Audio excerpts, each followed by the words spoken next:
Bienvenue sur notre chaîne Le Chemin La Destination où nous vous aidons et nous vous encourageons à avoir une relation encore plus intime avec Dieu en Jésus-Christ. Alors, mon nom encore c'est Kémissa Laurie Noël et aujourd'hui j'ai un message que je pourrais intituler Le miracle arrivera peu importe les circonstances.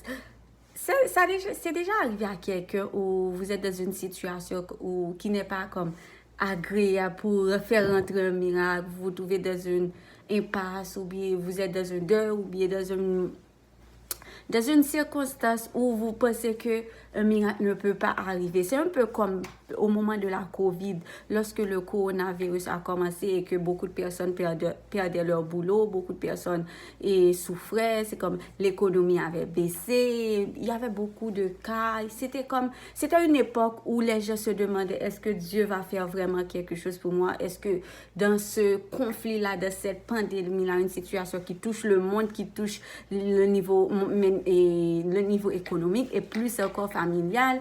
Et donc, est-ce que dans cette situation-là, est-ce qu'un miracle peut venir à moi?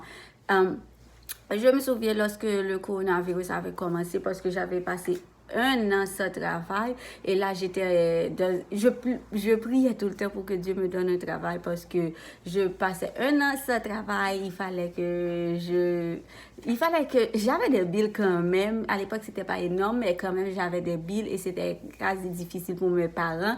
Je l'ai déjà expliqué dans un témoignage je pense. Donc, ça a commencé, je ne paniquais pas au départ. J'étais genre, ok, Dieu est avec moi, peu importe ce qui se passe, Dieu est avec moi. Et puis, un seul moment, c'est comme ça t'a utilisé, m'a fait voir comme, en voyant toutes ces nouvelles qui passaient à la télé, toutes ces choses-là, c'est comme, dans le monde, il y aura toujours des nouvelles négatives. Vous allez toujours entendre des choses comme, voilà, telle chose qui arrive, voilà, la famille, voilà, si, voilà. Il y aura toujours ça. Malheureusement, il y aura toujours ça. Et Dieu l'a écrit aussi dans la Bible. Ces choses-là aussi vont apporter aussi je vais pas dire vont apporter, mais c'est le début de l'Apocalypse aussi. Donc, à ce moment-là, j'ai commencé à paniquer. J'ai commencé à paniquer et là, il y avait un frère, Christ, qui faisait des prières chaque soir avec nous, moi et ma famille et puis d'autres personnes. Et puis là, je lui avais rien dit parce que je me sentais un peu down. Je me disais, oh mon Dieu, j'ai pas de travail. Et voilà que tout le monde perd leur travail. Est-ce que moi, je vais avoir un travail? Si tout le monde perd son travail, comment moi, je vais faire pour avoir un travail? Ça va être encore pire pour moi. Et là, je commençais à paniquer. Mais je me disais, oh, non, je devrais pas paniquer. Je devrais pas. Mais j'étais entre. Je savais pas vraiment quelle réaction avoir. Et puis ce soir-là, j'avais rien dit à personne à propos de mes inquiétudes. Et puis ce soir-là, c'est comme si le frère savait exactement ce que je ressentais. Mais au fond, c'était Dieu qui savait ce que je ressentais, qui connaissait mes inquiétudes, qui écoutait mon cœur, qui connaissait ma panique. Et Dieu est passé par lui, à travers lui, pour me parler, pour me donner du courage, pour me faire voir que malgré que tout semble aller mal, ça n'empêche pas que la main de Dieu soit puissante. Peu importe les circonstances qui se passent autour de vous, qui se passent dans votre vie aussi, qui se passent dans la vie de quelqu'un de votre famille ou de vos amis, peu importe ces circonstances, la main de l'Éternel n'est pas trop courte pour agir, peu importe ce qui se passe. Sur ce, j'aimerais dire 2 versets. Il y a le psaume 77, verset 14 qui dit « Tu es le Dieu qui fait des prodiges. Tu as manifesté parmi les peuples ta puissance. » Et on a aussi Exode 14, verset 31, excusez-moi. « En ce jour, l'Éternel délivra Israël de la main des Égyptiens. Et Israël vit sur le rivage de la mer des Égyptiens qui étaient morts. » Israël vit la main puissante que l'Éternel avait dirigée contre les Égyptiens et le peuple craignit l'Éternel et y crut en l'Éternel et en Moïse, son serviteur. Vous connaissez l'histoire de Moïse et de la mer Rouge. Dieu, la plupart du temps, Dieu peut vous dire de faire quelque chose et là vous dites non, je veux pas faire ce chemin parce que je vois pas de sortie dans ce chemin-là que tu veux que je fasse. Il y a rien. C'est comme Dieu vous dit d'aller là, mais vous savez que là, il n'y a pas de continuité, la route est finie. C'est un peu comme les Israélites. Donc, Dieu pendant qu'ils marchaient qu'ils savaient quitter l'Égypte, pendant qu'ils marchaient pour aller vers là où Dieu voulait qu'ils aillent, c'est pas comme si Dieu n'était pas avec eux. La plupart du temps, on marche, on attend, on prie, on jeûne, on n'entend pas vraiment la voix de Dieu. On se dit que, bon, on n'est pas vraiment dans le cadre de Dieu, on n'est pas dans le chemin que Dieu veut qu'on soit si on n'entend pas. Pourtant, on est exactement là où Dieu veut que nous soyons. Lorsque nous nous attendons à Dieu, que nous le faisons confiance, même s'il y a des erreurs qu'on va faire en attendant un miracle, il y a des choses qu'on va dire, des choses qu'on ne peut pas dire, des stupidités qu'on va faire, on est humain aussi et Dieu le sait aussi. Donc, même si ça, Dieu va toujours vous placer il va toujours vous placer là où vous devriez être. Pour sur ce, j'aimerais revenir au moment de la COVID par rapport à mon travail. Donc, comme je disais, à l'époque, quand la COVID avait commencé, j'avais pas vraiment un téléphone. J'avais mon téléphone, mais je ne payais plus puisque j'avais pas de travail. Je voulais plus payer. Je pouvais même pas vraiment payer mon téléphone. Donc, j'utilisais seulement pour communiquer avec mes amis, WhatsApp ou bien Facebook. Sauf que là où je vivais, l'Internet était gratuit. Au moins, ça, c'était bon. C'est grâce à ça que je pouvais communiquer. Mais j'avais un téléphone de maison c'était un téléphone c'était pas mon téléphone, c'était le téléphone de l'endroit où je vivais aussi, téléphone de la maison. Mais ce téléphone, parfois, ça avait des problèmes aussi. C'est comme les gens pouvaient m'appeler, ne me trouvaient pas aussi. Et puis, il fallait que je sois de la maison aussi pour communiquer. Donc, à l'époque, quand je postulais pour un travail, pour que les gens puissent me trouver, il fallait qu'ils appellent sur ce téléphone. Et puis, parfois aussi, sur mon CV, j'avais écrit le numéro de téléphone d'une belle tête, la femme de mon oncle. Donc, au cas où, quand ils appelaient la femme de mon oncle, comme ça, elle allait me donner leur numéro et j'allais appeler sur le téléphone de la maison. Mais c'était tellement compliqué lorsqu'ils ne me trouvaient pas. Parce que ici, ils aiment comme... Parce que tu n'es pas la seule personne qui cherche un boulot. Il y a au moins peut-être 100 personnes qui sont à la recherche d'une même place, de même poste, plus que 100 personnes. Donc, c'est sûr que lorsqu'ils ne te trouvent pas, ils vont passer à autre chose. Et je me suis dit, mais comment je vais faire? J'ai pas vraiment de téléphone. Comment ils vont faire pour me trouver? Et puis, aller chez ma tante à chaque fois, comme ma belle tante, c'était assez long parce que moi, je vis près du centre-ville et eux, ils vivent un peu plus loin. Donc, ça faisait comme beaucoup d'affaires. Et là, je me disais, et en plus, la COVID avait commencé. Là, je me disais, oh, est-ce que Dieu va me donner un travail malgré toutes ces circonstances qui arrivent? Et puis, je me souviens un jour, je pense que c'était un dimanche, et puis j'utilisais mon WhatsApp, et puis tout d'un coup, le WhatsApp est bloqué. Donc, je ne pouvais vraiment pas utiliser mon WhatsApp. C'était un dimanche, je ne me rappelle pas. En tout cas, mon WhatsApp était bloqué. Et là, j'étais en colère un peu parce que, je ne vais pas dire en colère, mais j'étais un peu triste parce que c'était la seule façon vraiment que je communiquais avec mes amis et surtout mes parents. Donc, là, j'ai compris que mon numéro que j'avais avec WhatsApp, c'est que quelqu'un l'a eu dans l'ancienne compagnie. Il l'a donné à quelqu'un, étant donné que je n'utilisais pas plus ce numéro. Donc, il l'a donné à quelqu'un. Et cette personne, je pense que cette personne a dû installer WhatsApp. Et cette personne a maintenant mon ancien numéro. Donc, du coup, j'étais genre, qu'est-ce que je vais faire? Je ne pouvais même pas communiquer avec mes parents. J'avais pas vraiment d'argent sur moi. J'avais peut-être... J'avais peut-être $50, je ne me rappelle pas sur moi seulement. Et puis là, je me suis dit non, il faut que je fasse quelque chose.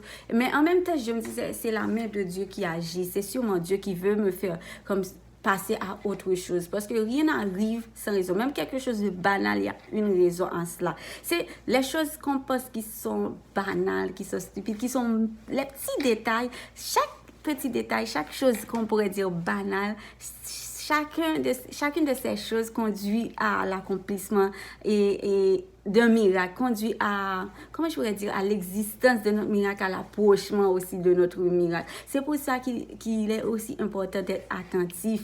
Il est important d'être attentif à tout ce que vous voyez, à tout ce que vous entendez, à ce que Dieu vous dit lorsque vous entendez un message. N'hésitez pas à écrire votre message, à écrire ce que Dieu a fait. Même, j'ai un cahier, je le dis tout le temps, j'ai au moins 2 cahiers de 5 sujets où j'écris chaque jour ce qui s'est passé dans la journée. Et je me souviens, j'ai écrit ça aussi. Et je me disais, mais c'est sûrement la main de Dieu, Dieu va faire quelque chose sûrement bientôt. Et c'est vrai, c'est ce qui est arrivé. Et puis même le lendemain, parce qu'il était déjà trop tard, lorsque mon WhatsApp était bloqué, le lendemain, je suis passée dans un Walmart. Et puis là, je suis passée dans une compagnie qui s'appelle Chatter. C'est avec eux que je suis. C'est une compagnie c'est juste à la côte. C'est ce que j'aime aussi avec cette compagnie. Et là, je leur ai dit, bon, j'ai un téléphone, mais j'ai pas de SIM, j'ai pas de plan ni rien. Donc, qu'est-ce que vous pouvez faire pour moi? Et là, ils m'ont proposé un plan. J'avais pris un plan, comme je travaillais pas encore. Donc, j'avais acheté une carte SIM pour $25, je pense, ou $15, je ne me rappelle pas.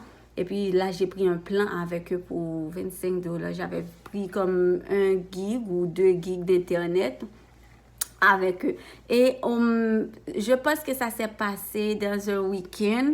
Et 2 ou 3 jours plus tard, c'est cette semaine-là que j'ai eu mon travail. C'est grâce à ce téléphone, ce nouveau numéro, qu'ils ont pu communiquer avec moi, qu'ils ont pu me parler. Donc, c'est comme je disais dans mon inquiétude, je disais comment les gens allaient me trouver, si je dois faire parce qu'à l'époque, surtout avec la COVID, et les entrevues, c'était seulement par téléphone, tout ça. Donc, j'avais des inquiétudes par rapport à cela. Et Dieu a permis que même si vous pensez que vous n'êtes pas dans le bon endroit, Dieu va vous mettre dans le bon endroit.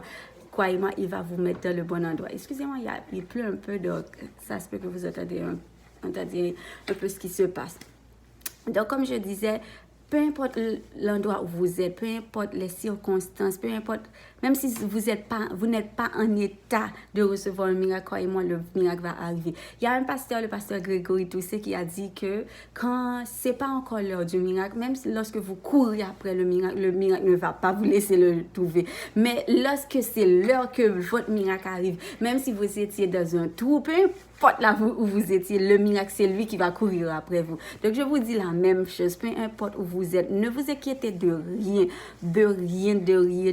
peu importe où vous êtes, le miracle va arriver vers vous. C'est pas vous qui allez chercher le miracle, c'est le miracle qui va venir vous trouver. Parce que quand c'est l'heure de Dieu, quand c'est le timing de Dieu, quand c'est exactement le moment de Dieu, vous êtes placé au bon endroit. Vous êtes placé au bon endroit. Peu importe, même si ça fait 2 ans, 3 ans, des années, des mois, des semaines, des jours, des heures, des secondes aussi, des minutes, vous êtes placé au bon endroit. Ça va arriver que Satan va apporter des choses pour vous distraire, pour vous mettre sur une autre route que celle que Dieu veut que vous soyez. Mais rassurez-vous, lorsque vous tenez la main de Dieu, peu importe ce que Satan utilise, même si vous avez succombé à la tentation de Satan, Dieu va vous remettre sur la route qu'il veut. Parce que Dieu, lorsqu'il fait une promesse, il s'assure, croyez-moi, il s'assure de respecter sa promesse. Et s'il le faut pour aller vous chercher, vous donner 2 tapes, 2 fessées, Dieu va le faire pour vous remettre sur le bon chemin. Vous n'allez jamais quitter le chemin de Dieu. Vous allez recevoir votre miracle dès que vous faites confiance à Dieu, dès que vous vous assurez en sa parole, dès que vous avez confiance en lui. Même si vous ne sentez rien, vous n'entendez rien, même si vous pensez que Dieu ne vous écoute plus, que les circonstances ne vont pas vraiment. C'est comme je pourrais dire, là maintenant il pleut, donc je pourrais dire que il pleut, c'est sûr que je peux pas faire une fête là maintenant, ou bien je peux pas comme aller dans un restaurant là maintenant, sur une terrasse, mettons une terrasse. Et puis là, je me dis, je vais pas regarder sur les circonstances, j'irai sur la terrasse. Il y a sûrement quelque chose qui va arriver. Et quand j'arrive sur la terrasse, là où je vais, imaginez-vous, si là où je vais, il n'y a même pas de pluie. C'est tout ce que j'essaie de vous dire. Dieu agit, ça ne mène pas à coup. Peu importe ce que vous traversez, peu importe si vous êtes dans une situation mauvaise, c'est dans cette situation mauvaise que vous allez rencontrer votre miracle, votre gloire, la gloire de l'Éternel, le miracle que Dieu a pour vous. Donc, c'est dans les tempêtes. Lorsque vous voyez la tempête, lorsque vous voyez les tempêtes qui arrivent là, et comme quand Jésus était sur la barque avec ses disciples, dans cette tempête-là, il y a Dieu qui est avec vous. Et dans cette tempête-là, juste derrière cette tempête, il y a votre miracle qui a ses bras grands ouverts, qui vous attend, qui vous dit, viens, je suis là, je vais te prendre. Donc, c'est ce que je voulais vous dire pour aujourd'hui. Vous êtes exactement au bon moment, au moment que Dieu veut que vous soyez. Au moment, à l'heure, à l'endroit exact que Dieu veut que vous soyez. Parce que si Dieu ne veut pas que vous soyez quelque part, croyez-moi, il va vous enlever de là qu'il ne veut pas que vous soyez. Peu importe ce que Satan a utilisé pour vous faire du mal, Dieu le changera en bien pour accomplir ce qui arrive aujourd'hui. C'est ce verset-là que Joseph avait dit à ses frères. Vous avez concocté pour me faire du mal. Mais ce que Dieu a promis est arrivé quand même. Dieu avait promis à Joseph il avait montré à Joseph que ses frères et son père allaient se mettre devant lui. Devant lui. Je peux comprendre son père qui dit, t'es mon fils, pourquoi je vais me mettre devant toi? Et puis aussi ses frères qui étaient en colère. Donc, ils ont utilisé, des fois, c'est mieux de ne pas raconter vos problèmes pour ce que Dieu vous a fait aussi. Parce que les gens ne vont pas vous croire, même si cette personne est croyante aussi. Donc, vous imaginez, ils ont tout fait pour empêcher à ce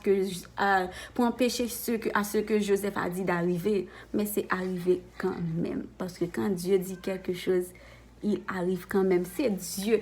Qui peut s'opposer à Dieu? Qui peut s'opposer à la promesse de Dieu? Même si c'est vous qui essayez, Satan essaie de toutes ces forces par vous-même, par d'autres personnes, même des gens de l'église, pour empêcher à Dieu, pour empêcher à ce que Dieu vous a promis d'arriver. Ça va arriver quand même, parce que ce que Dieu dit arrive. Il va arriver. Personne ne peut s'y opposer, même si les circonstances s'y opposent, même si le monde s'y oppose. Mais dès que Dieu dit oui, oui, c'est oui.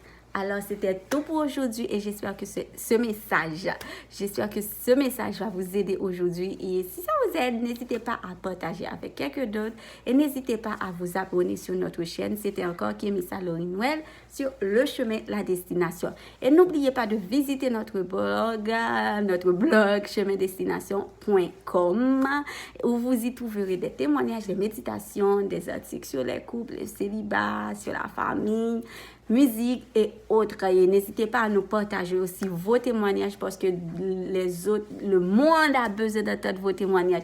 Moi, j'ai besoin d'entendre vos témoignages. D'autres personnes veulent entendre vos témoignages parce que les gens souffrent, les gens passent par des épreuves. Donc, ils ont besoin d'entendre d'encouragement de votre part. Donc, n'hésitez pas à nous écrire aussi. Si vous avez des témoignages, on a notre Gmail et c'est chemindestination12@gmail.com.